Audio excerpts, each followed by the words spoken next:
Livro, Simplesmente Jesus. Autor, N.T. Urai. Prefácio. Mesmo após 2000 anos, a vida de Jesus de Nazaré continua a intrigar e a levantar questionamentos. A questão é relativamente simples: quem ele foi exatamente? Essa pergunta, por sua vez, leva a outros questionamentos: o que Jesus pensava realizar? O que ele fez e falou? Por que foi morto e por que ressuscitou dentre os mortos? Semelhantemente, o desafio é simples, em visto ter chamado pessoas para segui-lo, e visto que pessoas têm procurado fazê-lo desde então, segui-lo acarreta o quê? Como podemos saber que estamos no rumo certo? Passei boa parte da vida intrigado com essas perguntas e tentando, a partir de diversos ângulos, abordá-las e respondê-las, um processo tanto estimulante quanto desafiador. Tendo crescido em um lar cristão e experimentado o crescimento e desenvolvimento de minha própria fé desde os anos mais ternos até a idade adulta, tenho consciência de uma vocação que nossa cultura geralmente divide em duas, mas que, a despeito disso, continuo a enxergar como um todo. Fui chamado a ser historiador e teólogo, professor e escritor, tendo-me especializado em história e pensamento do cristianismo primitivo, e também pastor de uma igreja local. Às vezes, consegui combinar estes dois elementos, o acadêmico e o pastoral. Outras vezes, foi-me necessário realizar trabalhos que me forçaram a especializar-me um em detrimento do outro, levando-me a um desequilíbrio que tenho procurado corrigir. A relevância dessa observação autobiográfica para o presente tópico deve, penso eu, estar clara. Para mim, escrever sobre Jesus nunca foi simplesmente uma questão de pesquisa histórica neutra. Na verdade, tal neutralidade não existe, a despeito do tópico, mas deixemos isso de lado, por enquanto. O Jesus a quem estudo historicamente é o Jesus a quem adoro como parte da unidade tríplice do único Deus. Da mesma forma, porém, escrever sobre Jesus nunca foi simplesmente uma questão de intenção pastoral e homilética. O Jesus sobre o qual prego é o mesmo que viveu como ser humano real, no século I, na Palestina. A cultura ocidental moderna, especialmente nos Estados Unidos, fez o possível para que esses dois personagens, o Jesus da história e o Jesus da fé, não se encontrassem. Fiz o que pude para resistir a essa tendência, a despeito de protestos de ambos os lados. Este livro é intitulado Simplesmente Jesus, em sucessão consciente de meu livro anterior, Simplesmente Cristão. Entretanto, existe simplicidade e simplicidade. Geralmente, quando dou palestras e abro espaço para perguntas do público, alguém se põe de pé e diz: tenho uma pergunta muito simples, exprimindo, então, algo mais ou menos assim: quem é Deus, exatamente? Ou o que existia antes da criação? Ou, se Deus é bom, por que o mal existe? Conforme costumo explicar a essas pessoas, a pergunta pode ser simples, mas a resposta, não. De fato, se tentarmos dar uma resposta simples, corremos o risco de simplificar demais o assunto e distorcê-lo. Quando alguém perguntou a Agostinho o que Deus estava fazendo antes da criação, sua resposta, ainda que lhe soasse dura, foi a sugestão de que Deus estava criando o inferno para aqueles que fazem perguntas tolas. Simplicidade é uma grande virtude, mas simplificação excessiva pode ser, na verdade, um vício, um sinal de preguiça. Naturalmente, trata-se de um problema familiar. Suponhamos que, à entrada da Universidade de St. Andrews, onde trabalho, alguém parasse o carro e me abordasse da seguinte maneira, em uma pergunta simples: como faço para chegar a Glasgow? Mais uma vez, a pergunta é simples, mas nem tanto a resposta. Se eu apenas respondesse: continue seguindo na direção oeste um pouco para o sul, não tem como errar, estaria, de certa forma, dizendo a verdade. As estradas são razoavelmente bem sinalizadas. Apesar disso, porém, as vias não são retas, de modo que, sem um pouco mais de ajuda, alguém pode facilmente se perder. Poderia ser útil destacar a existência de um grande rio durante o trajeto, com uma milha de extensão em seu ponto mais estreito e conduzindo a uma cidade, ou então que a ponte sobre o rio às vezes está fechada em decorrência de ventos fortes, mas que a rota alternativa envolve passar por diversas cidades e vilarejos cercados por colinas. O motorista não quer saber tudo isso, ao menos não no momento. Contudo, a não ser que eu chame atenção a alguns desses aspectos, posso correr o risco de simplificação excessiva, e o motorista poderá se ressentir do meu conselho simples quando, na metade do caminho, preso em algum vilarejo, refletir no fato de que um pouco mais de complexidade poderia, na verdade, ter lhe ajudado. Sinto-me um pouco assim com este livro. Propus-me escrever um livro simples sobre Jesus. Mas Jesus não foi simples em seu próprio tempo, da mesma forma como continua sendo complexo hoje. poderíamos pensar que seria comparativamente fácil pegar algum livro meu anterior, em particular Jesus and the Victory of God de Jesus e a Vitória de Deus e The Challenge of Jesus, o Desafio de Jesus, e transformá-los em algo simples. Contudo, para minha surpresa, ao esboçar este livro e então ao escrevê-lo, pude descobrir inúmeras voltas e reviravoltas das quais estou agora ciente com as quais não lidei nessas obras anteriores. Não se trata apenas de erudição ter evoluído, embora, evidentemente, isso seja verdade, este livro, porém, não é um lugar para explorar esses debates. Antes, a questão é que passei a maior parte da última década trabalhando como bispo da Igreja Anglicana e que, a despeito de certa concepção popular, segundo a qual bispos e Jesus não cabem na mesma frase, achei-me pensando, falando e pregando a seu respeito praticamente o tempo todo. Em particular, percebi a forma como Jesus e a luta para segui-lo fazem a diferença em vidas reais e em comunidades reais, desde vilarejos antigos do Condado de Durham, onde vivi e trabalhei de 2003 a 2010, até os corredores do poder, em Westminster. Durante esse tempo, não parei para perguntar como todo esse ministério, bem como a vida de oração e sacramento que o sustentavam, poderiam estar mudando minha percepção de Jesus. Agora, porém, quando o carro para e alguém diz, em uma pergunta simples, fale-me sobre Jesus, vejo-me querendo explicar sobre o rio, a ponte, os ventos fortes, os vilarejos e as colinas. Poderia responder, apenas comece a ler os evangelhos e tente seguir Jesus, e talvez seria o suficiente para o momento, como dizer ao motorista para seguir em direção oeste um pouco para o sul e esperar que tudo ocorra bem. No entanto, decidi responder a pergunta ao juntar, camada sobre camada, da maneira mais simples, a meu ver, que poderia ajudar alguém realmente interessado em encontrar o caminho em direção ao Jesus verdadeiro e assim, encontrar, através dele, o caminho para o próprio Deus e para uma vida em que seguir Jesus faz sentido. O livro, então, é dividido em 3 partes. Parte 1 consiste nos 5 primeiros capítulos, nos quais tento explicar questões-chave, por que são importantes e por que é difícil articulá-las hoje. Em seguida, na parte 2, cap 6 e 14, tento, da forma mais simples possível, explicar a carreira pública de Jesus, o que ele procurou conquistar e como agiu. Neste ponto, para ser honesto, o material é tão rico e denso que me senti frustrado, como um especialista em jardinagem que tem meia hora para guiar um visitante por um tour na exposição de flores de Chelsea, em meio à vastidão do que falar e ansioso por manter certa forma e direção à visita guiada. Achei necessário, vez ou outra, empregar a técnica cinemática de flashback e flash-forwards, distanciando o leitor de Jesus por um tempo a fim de ressaltar outros líderes, fatuais e aspirantes, nos movimentos judaicos da época. Não quis abordá-los logo de cara, pois, do contrário, o leitor poderia se cansar, imaginando quando chegaria, enfim, a Jesus. Colocando-os onde estão, creio que os personagens iluminam Jesus em vez de tirar a atenção dele. Nesta sessão, peço que o leitor faça diversos exercícios intelectuais. Isso é absolutamente necessário, visto que o judeu do século I pensa de modo totalmente diferente de nós, hoje, e, na verdade, diferentemente de como alguns, tais como o grego e o romano, pensavam. Temos de nos esforçar para enxergar as coisas do ponto de vista de um judeu da época se desejamos entender a mensagem e obra de Jesus.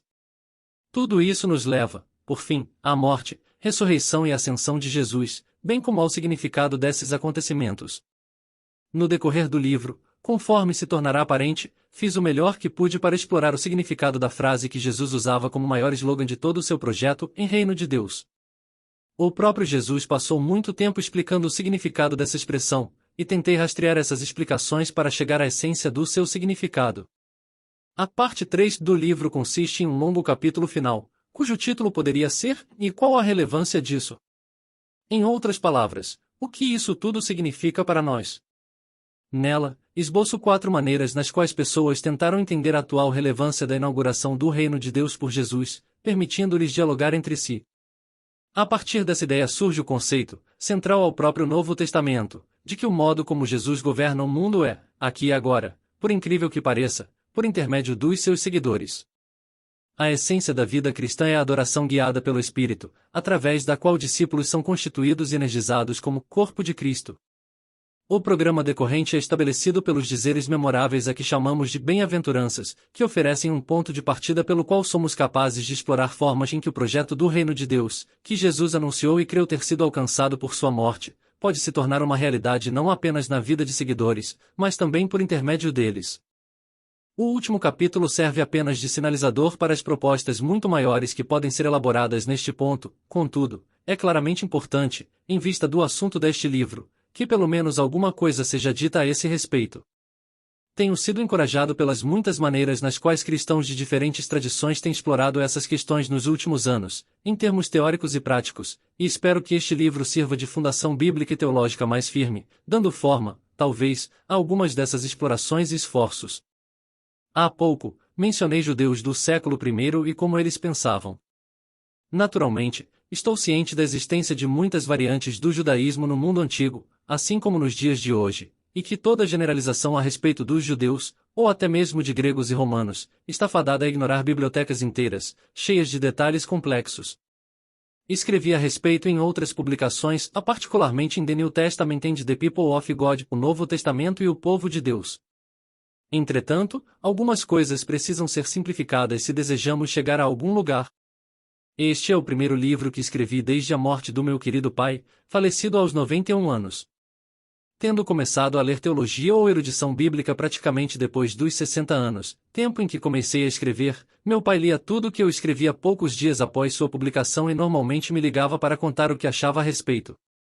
Guardo comigo alguns de seus comentários. 3 vezes olhei a definição de escatologia no dicionário, reclamou em certa ocasião, e continuo a me esquecer do significado da palavra. Quando meu grande livro sobre a ressurreição foi lançado, meu pai o leu, todas as 700 páginas, em 3 dias, comentando que apenas por volta da página 600 começara a gostar do livro. Ao que tudo indica, tendo em mente seu próprio fim, meu pai estava começando a experimentar esperança, bem como a ler a respeito. Particularmente em relação aos meus escritos populares, percebo agora que ele sempre pertenceu ao público-alvo do qual eu estava, realmente, ciente. Escrever um livro como este parece diferente, agora que ele não está aqui para lê-lo. De qualquer maneira, embora espere que meu pai tenha aprendido algumas coisas comigo, este livro, particularmente o último capítulo, sugere algumas das muitas coisas que aprendi com ele. À medida que lamento seu falecimento, dedico este livro à sua memória com gratidão, amor e, sim, esperança. N. T. Urai. St. Mary's College. Universidade St. Andrews. Dia da Ascensão do Senhor, 2011. Parte 1. Capítulo 1. Um tipo inusitado de rei. Enquanto Jesus caminhava, pessoas espalhavam mantos pelo caminho. Quando ele já estava perto da descida do Monte das Oliveiras, toda a multidão dos discípulos começou a celebrar a Deus e a louvá-lo em alta voz. Lucas 19, 36 a 37. À aproximação de Jesus, a multidão ficou extasiada. Esse era o momento pelo qual todos esperavam. Com os pensamentos inundados por antigos hinos, cantavam, harmonizavam, festejavam e riam. Finalmente, seus sonhos se tornariam realidade. Contudo, em meio a tudo isso, seu líder não estava cantando. Ao se aproximar e ver a cidade, Jesus chorou sobre ela, versículo 41. Sim, o sonho do povo tornava-se realidade, mas não do modo como imaginavam. Jesus não era o rei que esperavam. Não era como os monarcas da antiguidade, que se assentavam em tronos de marfim adornados por joias, distribuindo pronunciamentos de justiça e sabedoria. Tampouco era o grande rei guerreiro que alguns desejavam. Ele não arregimentara um exército e partirá para a batalha, como comandante. Jesus cavalgava em um jumentinho. Jesus chorava pelo sonho que tinha de morrer, pela espada que traspassaria a alma dos discípulos, pelo reino que tardava a vir e, ao mesmo tempo, já se fazia presente. A chegada de Jesus a Jerusalém, poucos dias antes de sua morte, é uma das cenas mais conhecidas dos evangelhos. Mas do que ela se trata? O que se passava pela mente de Jesus? Trago comigo uma memória vívida e clara do momento em que essa pergunta afetou o meu aprendizado. Era outono de 1971. Fazia cerca de um mês que havia me casado e há pouco começara o treinamento para a ordenação ministerial. Novos mundos se abriam diante de mim, mas por isto eu não esperava. Um amigo me emprestou o álbum Jesus Christ Superstar. Soubera a respeito de Jesus a vida toda. Na verdade, ouso afirmar que conheci Jesus a vida toda, e isto é, talvez seja melhor dizer que eu fui conhecido por ele. Jesus era uma presença, um amor circundante, sussurrando gentilmente na Escritura, cantando com toda a força na beleza da criação, majestoso nas montanhas e no mar, Havia feito o melhor para segui-lo, para conhecê-lo, para descobrir sua vontade. Jesus não era um amigo não exigente, antes, fora sempre uma presença inquietante, desafiadora, advertindo contra falsos julgamentos e lamentando quando, mesmo assim, eu teimava em meu próprio caminho. Contudo, sua presença também era confortante e restauradora. Como o herói de Búnia, eu sabia o que significava o alívio de fardos pesados. Participei muitas vezes do ciclo que, nos evangelhos, encontramos no personagem de Pedro, em declarações públicas de lealdade imortal, seguidas de fracassos deploráveis, acompanhadas por amor surpreendente, generoso e perdoador. No entanto, depois de me mudar com minha esposa para o nosso apartamento de subsolo, escutei Superstar. Na época, Andrew Lloyd Webber não passava de um novato impetuoso, não um par do reino, e Tim Rice ainda compunha letras com verdadeiro vigor e profundidade. Alguns estavam preocupados com Superstar. O musical não transmitia um ar de cinismo? Não gerava todo tipo de dúvida? Não foi assim que o interpretei. Antes, escutei perguntas como: em quem é você? O que sacrificou? Você acredita mesmo ser quem declara? Essas eram precisamente as questões adequadas seguintes, o outro lado da história que aprendi, ou pelo menos um outro lado da história. É como se, de repente, toda a energia da cultura popular da década de 1960 se invertesse, distanciando-se de sua preocupação com sexo, drogas e rock and roll, contemplando, mais uma vez, o Jesus de quem quase se esquecera. Pairava no ar um senso de: ah, você ainda está por aqui. Onde se encaixa? Aliás, do que se trata sua vida e ensino? A cultura ocidental devolveu a Jesus a pergunta com a qual ele desafiara os próprios seguidores. Ao invés de quem vocês dizem que eu sou, nós lhe perguntamos, quem você diz que é? Rice e Lloyd Webber não deram uma resposta. Seu propósito não era esse. Geralmente, enfatizo aos alunos que eles não vão para a universidade para aprender respostas, mas para descobrir as perguntas certas. O mesmo era verdade sobre Superstar. E o questionamento levantado pelo musical mostrava-se, estou convencido, correto e adequado. Não é a única pergunta sobre Jesus, nem a única que devemos perguntar a seu respeito, mas, a seu próprio modo, totalmente apropriada e necessária. A menos que você faça esta pergunta, a você é mesmo quem se autodeclara, seu Jesus corre o risco de desaparecer como um balão de ar quente em meio a névoas de fantasia. O problema levantado aqui continua a ser de extrema importância. Em essência, o questionamento diz respeito a quem Jesus realmente é, o que fez, o que disse, o que queria dizer. Implicitamente, é a pergunta que qualquer fé cristã madura deve abordar. Nossa percepção de Jesus como presença, inquietante e ao mesmo tempo restauradora, confrontadora e ao mesmo tempo consoladora, é uma simples invenção da nossa imaginação? Freud estava certo ao vê-la apenas como projeção de desejos interiores? Marx estava certo em dizer que não passava de uma forma de manter em silêncio massas famintas? Nietzsche estava certo em afirmar que Jesus ensinava uma religião caprichosa, cuja introdução tem sugado a energia da humanidade desde então? E, visto que esses três cavalheiros são hoje parte venerável e distinta do nosso panorama cultural, estão os ateus estridentes dos dias atuais certos em dizer que o próprio Deus não passa de uma ilusão, que o cristianismo é baseado em um erro múltiplo, desatualizado, ruim para nossa saúde, amplamente reprovado, socialmente desastroso e ridiculamente incoerente? Deparando-se com essas perguntas, sejam de Rice e Lloyd Webber, sejam de Richard Dawkins ou qualquer outro, os cristãos têm diante de si uma escolha.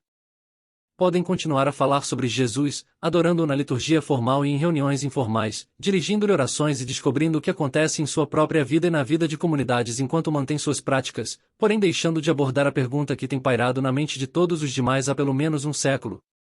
Ou podem aceitá-la, a mesmo que, como no caso de muitas perguntas, sejam-lhe necessárias redefinições quanto mais nos aproximamos da resposta, e empenharem-se em respondê-la.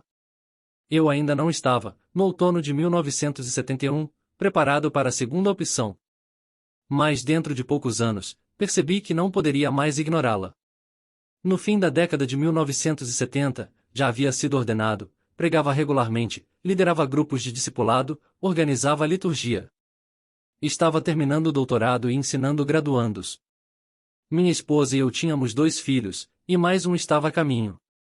Enfrentávamos desafios da vida real, em diversos níveis. Por que deveria evitar o desafio do Jesus real? Toda vez que abria os evangelhos e pensava sobre a próxima mensagem, deparava-me com perguntas. Ele realmente disse isso?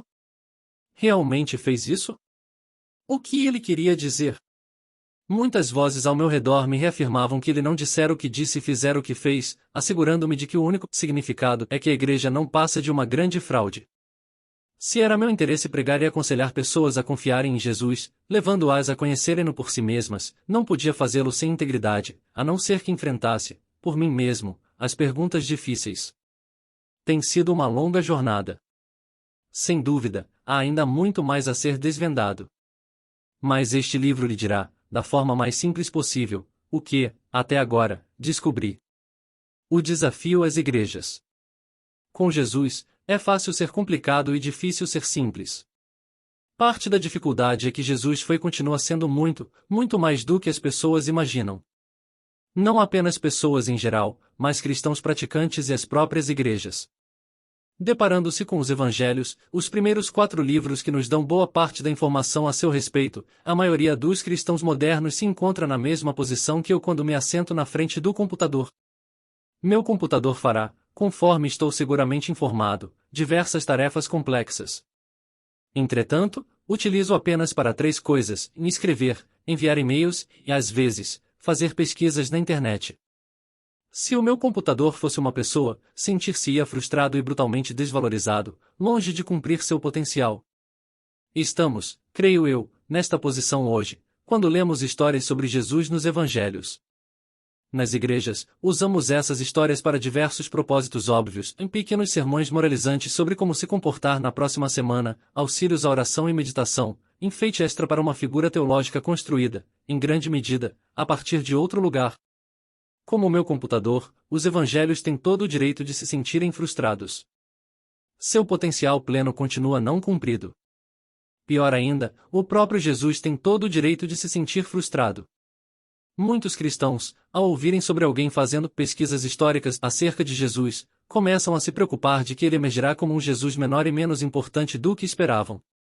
Diversos livros oferecem precisamente isto, em um Jesus sob medida, como grande mestre moral ou líder religioso, nada além de um grande homem. Hoje em dia, cristãos normalmente reconhecem esse reducionismo e resistem a ele. Todavia, passei a acreditar, cada vez mais, que devemos nos preocupar exatamente pela razão oposta, em Jesus, o Jesus que podemos descobrir se realmente o procurarmos, é maior, mais intrigante e mais radical do que eu, você e a igreja jamais imaginamos. Conseguimos nos esconder atrás de outras questões, reconhecidamente importantes, claro, e evitar o desafio imenso e revolucionário da reivindicação central de Jesus e sua conquista. Nós, a igreja, temos sido os verdadeiros reducionistas. Reduzimos o reino de Deus à piedade privada, a vitória da cruz ao consolo da consciência e a própria Páscoa a um final escapista feliz, a culminação de um conto triste e tenebroso. Piedade, consciência e felicidade definitiva são importantes, mas não tão importantes quanto o próprio Jesus. Como você pode ver, a razão pela qual Jesus não era o tipo de rei desejado pelas pessoas naquela época é precisamente esta: em Jesus era o verdadeiro rei. Contudo, elas haviam se acostumado com o tipo de rei comum, maltrapilho, de segunda categoria. Essas pessoas procuravam por um empreiteiro que construiria a casa que idealizaram, porém, Jesus era o arquiteto, vindo com um novo plano que lhes daria tudo o que precisavam, mas em um modelo bem diferente. Buscavam um cantor cujo tipo de música era entoada há tempos, mas Jesus era o compositor, trazendo-lhes uma nova música que as canções antigas serviriam, na melhor das hipóteses, apenas de música de fundo. Ele era o rei, sim, mas viera para redefinir a natureza do próprio reinado em torno de sua própria obra, missão e destino. Creio que chegou a hora de reconhecer quem Jesus foi não apenas em sua época, a despeito da falha de seus contemporâneos em reconhecê-lo, mas também quem ele é e será para nós. Veio para o que era seu, escreveu um de seus primeiros e maiores seguidores, e seu próprio povo não o aceitou. João 1:11. Tal enigma continua. De fato, talvez o mesmo aconteça em nossa época. Talvez mesmo seu próprio povo, desta vez não o povo judeu do século I, mas o suposto cristão do mundo ocidental, não esteja pronto para reconhecer Jesus. Queremos um líder religioso, não um rei. Queremos alguém que salva a nossa alma, não alguém para governar o mundo. Ou, se queremos um rei, desejamos alguém que cuide do nosso mundo, alguém que implemente políticas que já aceitamos, assim como os contemporâneos de Jesus. Se, contudo, o cristão não pensa corretamente a respeito de Jesus, quais as chances de outros se preocuparem com ele? Este livro foi escrito na certeza de que a questão de Jesus, quem ele foi, o que fez, o significado e relevância de sua obra, continua a ser de extrema importância para todas as áreas da vida, não só pessoal, como também política, não apenas em religião ou espiritualidade, mas também em esferas de empreendimento humano como visão de mundo, cultura, justiça, beleza, ecologia, amizade, erudição e sexo. Talvez você se sinta aliviado, ou desapontado, em saber que não teremos espaço para abordar todos esses assuntos. O que procuraremos fazer é olhar, simples e objetivamente, para o próprio Jesus, na esperança de que um novo vislumbre nos permita obter uma nova perspectiva de tudo mais. Haverá tempo suficiente para explorar outras coisas, em outros lugares. Entrando nos Evangelhos. O fato de Jesus de Nazaré ter sido uma figura histórica deve ser o nosso ponto de partida. Jesus nasceu por volta de 4 a.C., há pessoas que inventaram nosso sistema atual de datação quase acertaram, e cresceu na cidade de Nazaré, no norte da Palestina. Sua mãe tinha ligação com famílias sacerdotais, e João, primo de Jesus, trabalharia, no curso natural dos acontecimentos, como sacerdote. O marido de Maria, José, descendia da família real, a família do rei Davi, da tribo de Judá, ainda que, por esse tempo, não existia qualquer status social particular atrelado a tal participação familiar. Sabemos muito pouco sobre o início da vida de Jesus. Em um dos evangelhos conta a história de como, quando ainda menino precoce de 12 anos, já era capaz de fazer perguntas-chave e debater com adultos. Sua vida adulta indica que, semelhantemente a muitos meninos judeus de sua época, Jesus foi ensinado desde cedo a ler as escrituras antigas de Israel, de modo que, tendo atingido a maioridade, ele as conhecia intimamente e chegará às próprias conclusões sobre o seu significado. A forte probabilidade é que ele trabalhou com José na profissão da família, atrelada à área de construção. Até onde sabemos, Jesus nunca viajou para fora do Oriente Médio. Semelhantemente, nunca se casou, a despeito de especulações ocasionais de literatura fantasiosa, não há qualquer traço histórico sequer de um relacionamento conjugal, muito menos de um filho. Parentes consanguíneos de Jesus eram bem conhecidos na igreja primitiva. Se ele tivesse constituído família, certamente teríamos ouvido falar a respeito, o que não aconteceu. De completa obscuridade, Jesus repentinamente saltou para a atenção pública ao final de 20 depois de Cristo, quando então tinha por volta de 30 anos.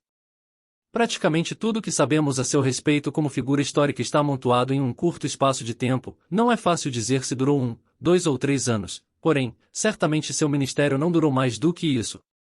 Cumprido seu curto ministério, Jesus foi pego pelas autoridades de Jerusalém e, depois de algum tipo de julgamento ou julgamentos, foi executado sob a suposta acusação de ser um líder rebelde, um rei dos judeus. Como no caso de muitos milhares de judeus da época, Jesus morreu por crucificação, método horrível de execução designado a torturar a vítima o quanto possível. Sua morte ocorreu na época da Páscoa, provavelmente em 30 ou 33 depois de Cristo. Estamos, portanto, numa posição complexa quando tentamos encaixar Jesus em seu devido contexto histórico. Temos muita informação sobre o curto período final de sua vida, mas quase nenhuma sobre o período inicial. Até onde sabemos, o próprio Jesus nada deixou escrito. Fontes que temos de sua carreira pública, os 4 evangelhos do Novo Testamento, são densos, complexos e multifacetados. São, por assim dizer, verdadeiras obras de arte. Contudo, torna-se impossível explicar a existência desses documentos, quanto mais seu conteúdo detalhado, a não ser que o próprio Jesus tenha sido uma figura de história real e sólida, bem como o tipo de pessoa que retratam. Do contrário, isto é, se pessoas astutas o inventaram inadvertidamente para validar seu próprio movimento inovador, conforme alguns ridiculamente sugeriram, não há qualquer razão para nos preocuparmos com Jesus. Se, porém, ele foi um personagem histórico, podemos tentar descobrir o que fez e o que isso significou em sua própria época. Não precisamos entrar por trás no palco dos evangelhos, mas dentro deles, a fim de descobrirmos o Jesus que retratam desde o início e a quem fizemos o favor de remover da cena. Isso ocupará a maior parte deste livro. Entretanto, cristãos também sempre acreditaram que Jesus está vivo e presente e que exercerá um papel crucial no futuro a que estamos rumando. Ele é o mesmo, declarou outro sábio escritor cristão, ontem, hoje e eternamente, Hebreus 13:8. Em grande medida, este livro diz respeito ao ontem, principalmente por representar a parte da qual muitos, hoje, simplesmente não conhecem. Ao final do livro, porém, lidarei um pouco com a parte do amanhã, Qual será o papel de Jesus no futuro designado por Deus, e sugerir maneiras nas quais essa combinação de ontem e amanhã podem nos condicionar a pensamentos e comportamentos diferentes em relação ao Jesus de hoje. Capítulo 2. 3 Enigmas. Jesus de Nazaré, então, destaca-se em meio à história. Dezenas de milhares o chamam de Senhor e fazem o melhor de si para segui-lo. Incontáveis outros, incluindo alguns que tentam ignorá-lo, descobrem que ele está por toda parte, na linha de uma canção, na imagem de um filme, em uma cruz no horizonte distante. A maior parte do mundo adotou um sistema de datação baseado, supostamente, em seu nascimento, a incorreta em alguns anos, mas próximo o suficiente. Jesus é inevitável. Mas Jesus também é profundamente misterioso. Nem tanto porque, como qualquer outra figura da história antiga, não sabemos a seu respeito o quanto gostaríamos. Na verdade, sabemos mais a seu respeito do que sobre de outras pessoas do mundo antigo. No entanto, mesmo alguns que escreveram a seu respeito na época admitiram que estavam apenas arranhando a superfície. Jesus é misterioso porque o que realmente sabemos, o que nossa evidência nos encoraja a ver como essência do que ele fez, é tão diferente do que conhecemos a respeito de qualquer outro que somos forçados a perguntar, como alguns evidentemente perguntaram na época de Jesus, em quem, afinal, é este? Quem ele pensa que é, e quem é de fato? Mais uma vez, aqueles que o escutaram fizeram afirmações como "e nunca ouvimos alguém falar como ele", e não se referiam apenas ao seu tom de voz ou à sua habilidosa oratória pública. Jesus deixava pessoas perplexas em sua época e continua a fazê-lo hoje. Há 3 razões para isso. O primeiro motivo pelo qual ficamos perplexos é que, para a maioria de nós, o mundo de Jesus é um país estranho, distante. Não me refiro apenas à região do Oriente Médio, grande foco de problemas internacionais, tanto na antiguidade quanto atualmente. Quero dizer que contemporâneos e conterrâneos de Jesus pensavam de maneira diferente, olhavam o mundo de maneira diferente, contavam-nos histórias diferentes para explicar quem eram e como agiam. Não temos o hábito de pensar, ver e contar histórias da forma como eles faziam. Temos de penetrar nesse mundo se o significado do que Jesus fez à sua época continuará a fazer algum sentido para nós, atualmente. Um exemplo pode servir de ajuda. No mundo ocidental de hoje, muitos jovens em início da fase adulta pedem auxílio financeiro aos pais para darem início à vida independente. Se pais prósperos recusam tal pedido, limitamo-nos a pensar apenas que estão sendo mesquinhos. Mas quando Jesus contou uma história sobre um filho mais jovem que pediu pela herança enquanto seu pai continuava vivo, seus ouvintes teriam ficado chocados. Teriam visto a ação do filho como que lançando uma maldição sobre o pai, dizendo, na prática, queria que você estivesse morto. Isso dá à história um sabor totalmente diferente. Não podemos pressupor que as coisas funcionavam naquela época da mesma forma que hoje. Se, porém, a primeira razão para o enigma é que o mundo de Jesus nos é estranho, a segunda é que o Deus de Jesus nos é estranho, ideia é que, por si só, soa incomum. Deus não é simplesmente Deus? Não se trata apenas de crermos nele? Não. A palavra Deus, bem como suas diversas variantes em outras línguas, antigas e modernas, pode significar Espírito infinito e eterno ou objeto de um culto, ou de um desejo ardente que tem primazia sobre todos os outros desejos ou afetos. Essas são, na verdade, 2 definições básicas oferecidas pelo dicionário Michaelis da língua portuguesa. Contudo, um breve estudo das grandes religiões mundiais, incluindo aquelas dos antigos egípcios, gregos, romanos, indianos e chineses, ou então uma olhada rápida nos diferentes movimentos religiosos no mundo antigo nos últimos séculos, demonstrará que há muitos pontos de vista diferentes sobre aquilo com o qual o Espírito infinito e eterno se assemelha. Não é o suficiente perguntar se alguém crê em Deus. A pergunta-chave é: em de que Deus estamos falando? Parte da razão pela qual Jesus deixava pessoas de sua época perplexas era que ele falava sobre Deus a maior parte do tempo, mas o que ele dizia nem sempre fazia sentido em relação ao Deus acerca do qual seus ouvintes andavam pensando. Precisamos, então, entrar no mundo de Jesus. E, à medida que o fazemos, devemos tentar vislumbrar o que ele queria dizer ao falar sobre Deus. Esses são 2 dos enigmas-chave. Todavia, uma vez que lidamos com eles, começamos a descobrir algo que boa parte do nosso mundo, incluindo a maior parte da igreja de hoje, ignorou ou esqueceu completamente. Trata-se do enigma escondido por trás desses 2. No decorrer de sua curta carreira pública, Jesus falou e agiu como se estivesse no comando. Pessoas pensavam que Jesus não tinha o direito de fazer o que fazia, e ele, por sua vez, explicava-lhes suas ações ao dizer que tinha o direito de fazê-las. Afinal, Jesus não era apenas um mestre, embora obviamente o fosse, na verdade, um dos maiores mestres que o mundo conheceu. Jesus se comportava como se tivesse o direito, até mesmo o dever, de assumir o comando, resolver problemas, fazer de sua nação e talvez até do restante do mundo um lugar diferente. Comportava-se de modo suspeito, como alguém cuja tentativa era de começar um partido político ou um movimento revolucionário. Reuniu um grupo pequeno e simbólico de ajudadores, em seu mundo. O número 12 significava apenas uma coisa, um novo Israel, novo povo de Deus. E não demorou muito para que seus seguidores mais próximos lhe dissessem que ele de fato estava no comando, ou ao menos deveria estar. Se procurarmos por um paralelo no mundo de hoje, não o encontraremos nem tanto no surgimento de um novo mestre ou líder religioso, como no emergir de um político carismático e dinâmico cujos amigos o encorajam a concorrer para presidente, e que transparecem claramente os requisitos necessários para resolver todos os problemas ao alcançar o cargo. Você pode ter pensado, algo que certamente passou pela mente das pessoas da época, que a morte de Jesus frustrou toda e qualquer esperança, de uma vez por todas. Mas não muito depois de sua morte, seus ajudadores começaram a reivindicar que, daí por diante, ele estava realmente no comando, passando a agir em consonância com essa afirmação. Não se trata de religião no sentido que, pelos últimos 200 anos, o mundo ocidental imaginou. Antes, a obra de Jesus abarca tudo em vida, arte, universo, justiça, morte, dinheiro, engloba política, filosofia, cultura e ser humano.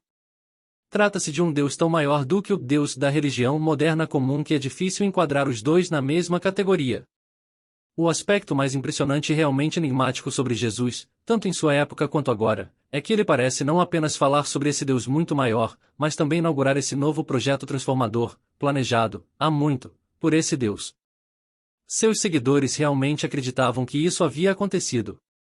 Falar sobre um novo rei no comando era uma conversa perigosa nos dias de Jesus, assim como continua a ser em nosso tempo. Alguém que se comporta como se possuísse algum tipo de autoridade é uma ameaça óbvia aos governantes estabelecidos e outros mediadores do poder. Talvez esse seja o motivo pelo qual, particularmente nos últimos 300 anos, esse lado de Jesus não tenha sido muito explorado. Nossa cultura se acostumou a pensar em Jesus como figura religiosa em vez de política. Vimos essas duas categorias como compartimentos estanques, mantidos de modo estritamente separado. No entanto, não era assim para Jesus e para outros de seu tempo. O que aconteceria se assumíssemos o risco de retornar ao mundo de Jesus, à sua visão de Deus, e agíssemos como se isso tudo fosse verdade? Em outras palavras, como a vida se assemelharia se Jesus não apenas estivesse no comando naquela época, mas também hoje? Talvez você pense que isso não passa de uma ideia ridícula. Está mais do que óbvio que Jesus não governa o mundo. Homicídio, miséria e caos persistem, como sempre. Mesmo supostos seguidores de Jesus contribuem com sua dose de injustiças. Enquanto escrevo este livro, uma multidão cristã está se comprometendo à vingança contra aderentes de outra religião, responsáveis pela explosão de uma igreja cheia de gente. Qual seria o significado de dizer em Jesus está no controle? Retornaremos a essa pergunta, posteriormente. Antes, porém, de sequer continuarmos, temos de nos deparar com um problema peculiar ao nosso tempo.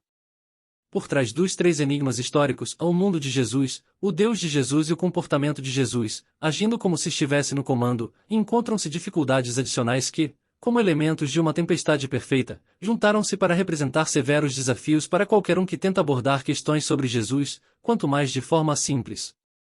Capítulo 3. Tempestade perfeita. Era fim de outubro de 1991. A tripulação da embarcação de pesca Andrea Gail, de Gloucester, Massachusetts, conduzira o barco por 800 quilômetros pelo Atlântico. Movendo-se ao longo da fronteira com o Canadá, uma frente fria gerava fortes distúrbios pela Nova Inglaterra, enquanto, ao mesmo tempo, um grande sistema de alta pressão se formava sobre as províncias marítimas do sudeste canadense. Isso intensificou o centro de baixa pressão, produzindo o que habitantes locais chamariam de tempestade do Halloween. Segundo o meteorologista Robert Case, estas circunstâncias por si só teriam criado uma forte tempestade, mas então, como a lançar gasolina sobre o fogo, um furacão já prestes a se desfazer, denominado Grace, adicionou energia tropical imensurável e criou uma tempestade perfeita. Surgindo do Atlântico, o furacão completou o quadro. Vindas do oeste, do norte e do sudoeste, forças da natureza convergiram para o indefeso André H. Ventos ferozes e grandes ondas reduziram o barco a migalhas. Apenas pequenos fragmentos foram encontrados. Claro que o André H. não foi o único a experimentar uma tempestade perfeita, porém a história ficou famosa pelo filme Mar em Fúria e pelo livro que o inspirou, The Perfect Storm, A Tempestade Perfeita. Aqueles que entre nós estudam e escrevem sobre Jesus nos encontramos à mercê de nossa própria tempestade perfeita. A simples menção de Jesus levanta todo tipo de ciclones nos dias de hoje. Ouça a corrente ocidental formando-se. Como podemos saber que essas coisas realmente aconteceram? Esse não é o tipo de lenda que pessoas sempre contam sobre personagens impressionantes? Não tem a ciência e a história modernas demonstrado que não podemos crer nesse tipo de conto? E não foram os livros sobre Jesus escritos muito tempo depois, por pessoas que desejavam torná-lo alguém extra especial, a fim de promoverem sua própria crença religiosa ou mesmo para conquistar algum tipo de poder para si mesmas? Não é hora de darmos um fim a essas superstições antigas, de uma vez por todas? Mas enquanto a tempestade surge do ocidente, observe enquanto os céus se escurecem ao norte, à medida que outras vozes clamam por nossa atenção, e é claro que Jesus fez tudo o que está registrado. A Bíblia é a palavra de Deus, e temos de crer nela. De qualquer maneira, ele era o Filho de Deus, de modo que podia fazer qualquer coisa. Milagres eram sua especialidade.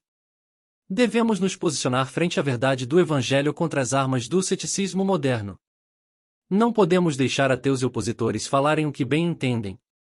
É hora de inverter o clima de suspeita e, mais uma vez, aprender a confiar no cânon da Escritura, nas grandes tradições da Igreja, no Deus de milagres, no próprio Jesus. Não precisamos ir mais adiante, em só de levantar questionamentos históricos, demonstramos que nos vendemos para os racionalistas. Não é confortável expor-se em mar aberto quando esses dois vendavais atacam de direções diferentes. Acredite, é onde tenho vivido nos últimos 40 anos. Ventos sopram ao nosso redor de modo que mal podemos nos escutar, e suspeitamos também que nenhum dos lados pode ouvir. A situação virou um diálogo entre surdos. Se o vento ocidental representa o ceticismo racionalista dos últimos 200 anos e o sistema de alta pressão do norte simboliza a reação cristã conservadora frente à negação escarnecedora modernista, o que representa o furacão tropical? Em breve, iremos abordá-lo. Por enquanto, examinemos esses dois sistemas tempestuosos um pouco mais de perto. Distorções do ceticismo e do conservadorismo. Os dois ventos violentos do ceticismo e do conservadorismo ganharam energia extra a partir de grandes tempestades sociais, políticas e culturais que sopraram violentamente pelo mundo ocidental nos últimos 200 anos e parecem chegar, neste exato momento, a um ponto culminante. Se você é norte-americano, presumirá que muitos, cuja postura é cética, votam em candidatos democratas, enquanto muitos, entre a posição de fé, votam em republicanos. Eu poderia apresentá-lo a diversas pessoas que não correspondem a essas tendências, mas a figura é preocupantemente exata. Seria o caso de nosso julgamento sobre o melhor candidato e as melhores polícias para a nação e o mundo se resumirem a questões de fé e de um conjunto de histórias estranhas do século I? Por mais improvável que pareça, penso que é exatamente o que tem acontecido. Em um mundo complicado, confuso e perigoso, qualquer coisa servirá de parapeito àqueles que tateiam no escuro. Simplificamos demais problemas complexos. Com um suspiro de alívio, empacotamos questões sociais e políticas completamente diferentes em duas embalagens separadas, e, enfim, sabemos quem somos, qual a nossa posição. E nos declaramos a favor de uma em detrimento da outra. Então, dificultamos a vida de qualquer um que deseja se posicionar de forma mais solta, enxergar as coisas de modo diferente. Como sempre, Jesus é pego no meio, juntamente com boa parte de seus seguidores. Nos Estados Unidos, muitos dos cidadãos de hoje cresceram em lares cristãos estritos e participaram, de uma forma ou de outra, de alguma igreja. O pacote estava completo. Jesus, a Bíblia, se você é protestante, a missa, se você é católico, família, moralidade rígida, arrebatamento, para alguns protestantes, purgatório, para alguns católicos, e, em última análise, uma escolha clara entre céu e inferno. Tudo isso descreve um mundo a respeito do qual muitos têm uma vívida lembrança. E muitos que ainda o relembram se estremecem ao fazê-lo. Esse é o mundo pequeno e estreito de onde, aqui alívio, o ceticismo saudável do mundo moderno as resgatou. Assim, para muitos norte-americanos e ocidentais de hoje, Jesus é parte desse pequeno mundo apertado, fechado e sufocante, do qual muitos felizmente escaparam. Se quiser saber o motivo pelo qual novos ateus como Richard Dawkins, Christopher Hitchens e Sam Harris vendem tantos livros, a resposta é que estão oferecendo a versão modernista do que, na boa e velha teologia, chamaríamos de segurança. Tudo o que estão fazendo é assegurar aos cristãos ansiosos de que o pesadelo da religião insignificante e debilitante se foi para sempre. Em meu próprio país, as coisas são um pouco diferentes. Atualmente, poucas pessoas tiveram, no Reino Unido, esse tipo de criação estrita. Mas o ceticismo ainda floresce. Esses mesmos livros ateus que denunciam a Igreja, o cristianismo e a religião em geral vendem aos montes. 2 gerações depois de a maioria dos britânicos parar de enviar os filhos para a escola dominical, parece que ainda querem golpear a religião que já não tem. Será que suspeitam que Deus ou alguém ainda está lá fora e parece perigoso? De qualquer maneira, tais rumores devem ser sufocados. O público em geral o deseja. Temos o nosso sonho de liberdade, de sermos adultos crescidos, e não queremos nos prostrar perante ninguém, especialmente diante desse Deus antiquado e exigente ou deste personagem estranho, Jesus. Na verdade, céticos, cujo consolo sombrio está no aparente declínio de muitas igrejas de destaque, normalmente não ressaltam o próprio Jesus. Sua mira é direcionada a um alvo mais fácil de acertar, a clero mal comportado, para começar. Se, porém, mencionam Jesus, tendem a dispensá-lo com um aceno. Jesus não passa de um fanático do século I, a quem seguidores extremistas transformaram em um Deus. Ou então procuram dispensá-lo com um leve elogio. Jesus foi apenas um moralista educado do século I, um dos grandes mestres que surgiram no decorrer dos séculos. Essa é a dinâmica interna da mente ocidental, o barulho do vento causado pelo ceticismo contemporâneo. Enquanto isso, porém, milhões ao redor do mundo e dezenas de milhares na Grã-Bretanha e nos Estados Unidos narram uma história diferente, reivindicando terem descoberto Jesus como presença viva, desafiadora e restauradora. Abundam histórias de transformação de vida, cura física e emocional. Surgiram novas igrejas, cheias de pessoas empolgadas e ativas, geralmente jovens. Viciados são curados. Famílias disfuncionais são reunificadas. Auxílio verdadeiro é dado ao enfermo, ao pobre, ao prisioneiro. Escolas contornam dificuldades e se desenvolvem. Nova energia é encontrada para projetos sociais e culturais. Para tais pessoas, a coisa toda é real o bastante. É difícil argumentar contra uma vida drasticamente transformada ou com o fato de alguém estar vivo quando médicos o haviam dado por morto. Eis o porquê de tanta energia por trás do sistema de alta pressão vindo do norte, a força poderosa da fé cristã revitalizada, mas geralmente conservadora. Muitos céticos simplesmente ignoram tais fenômenos cristãos atuais. Muitos entre esses novos e dinâmicos seguidores de Jesus simplesmente retribuem o cumprimento. Para ambos os lados, esse comportamento é prejudicial. Precisamos repensar nossa atitude. O próprio Jesus era receptivo a qualquer um que se aproximava. Ordenou seguidores a amarem a Deus com todo o ser, incluindo a mente. Não temos nada a perder com uma investigação adequada. Há muito receio que o Jesus, que é pego no fogo cruzado das guerras culturais, tem sido consideravelmente menor do que aquele que realmente encontramos nas páginas dos primeiros escritos cristãos, bem como na história real do século I. Afinal, assim como é possível que céticos estejam errados, também é possível, conforme demonstrado com abundância pela história cristã, que seguidores devotos de Jesus estejam errados. É de suma importância que retornemos o olhar ao próprio Jesus. 2 mitos sobre Jesus. Existem, então, 2 mitos que pairam em nossa cabeça, nas igrejas, nos estúdios de TV e nos editoriais de revistas. Vamos denunciá-los, e até certo ponto, envergonhá-los para que possamos estar claros sobre a atual confusão, antes de nos voltarmos para o mundo igualmente confuso do século I. Dessa vez, inverteremos a ordem. Primeiro, iniciaremos pelo sistema de alta pressão do conservadorismo cristão. Aqui, encontramos o mito cristão ocidental clássico sobre Jesus, que ainda é crido por milhões ao redor do mundo. Nesse mito, um ser sobrenatural chamado Deus tem um filho sobrenatural que ele envia, nascido de uma virgem, para o nosso mundo, a despeito do fato de não ser seu habitat natural, a fim de resgatar pessoas deste mundo ao morrer em seu lugar. Como sinal dessa identidade divina secreta, este filho faz todo tipo de milagres extraordinários e de outra forma impossíveis, coroando todos eles ao ressuscitar dos mortos e retornar para o céu, onde aguarda para receber seguidores fiéis após a morte. Na versão católica desse mito ocidental clássico, Jesus chama seu amigo chegado, Pedro, para fundar a igreja. Qualquer que deseje estar com Jesus, aqui ou no além, deve se juntar ao movimento de Pedro. Na versão protestante, Jesus comissiona seguidores a escreverem um Novo Testamento, o qual revela a verdade absoluta a respeito de Jesus, e mais uma vez, como ir para o céu. Já consigo escutar o levantar do vento, como assim é um mito? Você não crê em tudo isso? Por acaso faz parte deste grupo perigoso de liberais? Você não é um bispo? Sim, sim. Entendo sua preocupação. Por favor, aguarde. Paciência é uma virtude cristã. O segundo mito, prevalecente no vento ocidental cético da nossa tempestade perfeita, é um novo mito modernista clássico, amplamente crido na sociedade secular e em diversas grandes igrejas. Nesse novo mito de origens cristãs, Jesus não passou de um homem comum, um judeu do século I, concebido e nascido de forma comum.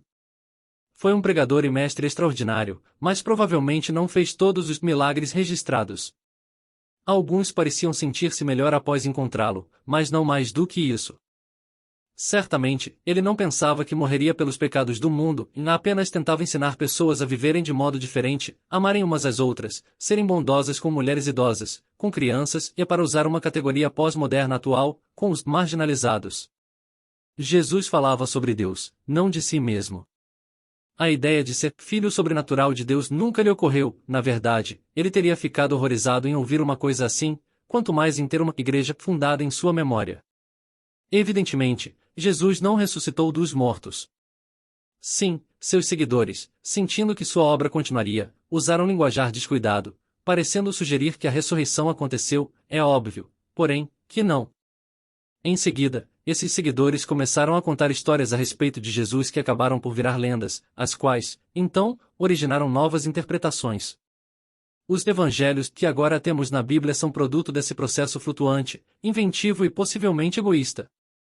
Revelam-nos muito sobre os novos propósitos e planos dos primeiros cristãos e de como se estabeleceram, adaptando a mensagem original de Jesus a circunstâncias diferentes. Mas, se quisermos descobrir a verdade sobre Jesus, teremos de refazer nosso caminho e dispersar o nevoeiro da adoração heroica e, acima de tudo, rever o processo pelo qual Jesus foi divinizado. Talvez tenhamos até de evocar alguns dos outros evangelhos, aqueles cujo cristianismo ortodoxo e desmancha-prazeres deixou de fora do seu cânon. Neste ponto, ouço outro vento estremecendo as janelas, e você não acredita nisso? Não percebe que os evangelhos estão cheios de invenções e interpretações posteriores? Acaso, pertence a um desses grupos fundamentalistas fanáticos, cuja crença é que tudo aconteceu exatamente da forma registrada nos evangelhos? Em que caverna você tem vivido pelos últimos 200 anos? Certo, certo. Também entendo sua preocupação. Se você representa o mundo da doce sensatez, então acalme-se e processe o argumento em um passo de cada vez. Ao declarar que ambas as histórias são mito, quero dizer o seguinte: em mito, estritamente falando, é um relato cuja veracidade objetiva a ser, em certo sentido, histórica e que encapsula e reforça crenças veementemente defendidas pela comunidade que o narra. Normalmente, mitos sérios são expressos não apenas em forma de narrativa, mas também de símbolo e ação. Boa parte da vida eclesiástica ocidental conservadora encena o primeiro mito, boa parte do cristianismo liberal e, por outro lado, do mundo secular mais amplo, encena o segundo. Ambas as histórias são muito, muito poderosas, modelaram a vida de milhões de pessoas, e continuam a fazê-lo. Ambas, porém, nesse sentido, não passam de mito. Nenhuma delas resiste ao escrutínio histórico completo, rigoroso e imparcial, nem, aliás, ao escrutínio teológico. O problema subjacente a ambos os mitos é que colocam a pergunta no lugar errado. A primeira pergunta é: em o relato dos evangelhos aconteceu ou não? É o questionamento claro e franco de um ocidental típico do século XVIII. Sem adornos, sem metáforas, sem interpretações, apenas fatos. Aconteceu ou não? A brigada conservadora ou ortodoxa, com o pé atrás, a expressão usada no cricket para o que acontece quando o lançador arremessa uma bola perigosa, ordena suas forças a dizer em sim, realmente aconteceu. E o assunto acaba por aqui. Os que pertencem à brigada liberal ou cética encolhem os ombros e não aconteceu. Ou pelo menos não a maioria do que está registrado. Mais uma vez, o assunto acaba por aqui. fatos ou não fatos. Mas e quanto ao significado? Uma segunda pergunta é correlata à primeira. Fui questionado ontem por um jornalista a este respeito. É a seguinte: e Jesus era ou não filho de Deus? Para a maioria das pessoas, a frase Filho de Deus traz consigo todo tipo de conotações sobre o primeiro mito, no qual um ser sobrenatural desce à terra para revelar uma verdade secreta, fazer milagres extraordinários para provar sua divindade, morrer de forma redentora e retornar imediatamente ao céu, levando outros a chegarem lá. E se eu disser, conforme eu farei, que não penso ser essa forma correta de falarmos sobre Jesus, alguns questionarão: e então você não crê que ele é o Filho de Deus, condenando-me como liberal e irremediável? Enquanto se eu disser, conforme farei, que realmente creio que Jesus é o Filho de Deus, ainda que no contexto de uma história muito diferente, outros me condenarão como conservador e irremediável. O problema da complexidade histórica. Agora, por fim, estamos prontos para confrontar o terceiro elemento na tempestade perfeita com a qual nos deparamos ao falar sobre Jesus. Em algum lugar do Atlântico, um furacão se apressa para a costa, em nossa direção. De qualquer maneira ele já estava a caminho, mas, ao se deparar com esses dois ventos, devemos esperar uma tempestade a qual as pessoas chamam hoje, talvez de modo um tanto confuso, de proporções apocalípticas. O terceiro elemento é a pura complexidade histórica relacionada a falar sobre Jesus. O mundo do judaísmo palestino do século I, o mundo de Jesus, era complexo e denso por si só. Qualquer um que tem tentado entender os problemas do Oriente Médio atual pode estar seguro de que a vida era tão complicada no século I quanto agora. Temos milhares de fontes em que nos basear para construir uma imagem dos problemas de hoje, de reportagens de jornal a comentários de Facebook e Twitter.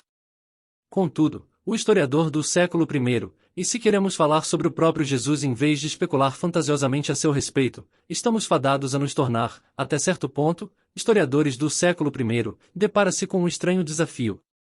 John F. Kennedy, por exemplo, talvez seja um dos americanos mais destacados de meados do século XX. Obviamente, sua presidência foi encurtada por sua morte súbita e violenta, a qual teve, e talvez ainda tenha, significado icônico para muitos americanos e outras pessoas ao redor do mundo. Ainda nos lembramos de onde estávamos ao ouvir a notícia. Fim do livro à mostra. Adquira o livro completo. Link na descrição.